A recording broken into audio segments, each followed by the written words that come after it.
Здруженијето на граѓани Добре дојде Македонија Велкам центар во рамките на манифестацијата Нов културен бран во 2017 година во соработка со Министерството за култура и Националната установа Центар за култура Бели Мугри.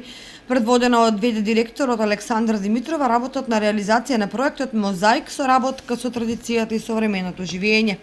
По тој повод на 6 ноември од 10 до 14 часот на локацијата која е одобрена од општина Кочани, а е во трговскиот центар Парапетен ѕид околу Требник спроти кафулето Авангард, ќе се реализира изработката на мозаикот. Со тоа практично ќе се изврши промоција на мозаикот како уметност и како занает. Мозаикот ќе го изработуваат уметниците Блашка и Санда Миеви од Скопје, дипломирани ликовни уметници, музеичари со помош на талентирани младинци од Националната установа Центар за култура Бели Мугри. Со лично вклучување и поставување на парче мозаик, секој граѓанин ќе може да се вклучи во подршка на мозаикот и неговите традиции кои ги имаме во наследство, како и врз основа на современи текови на ова поле.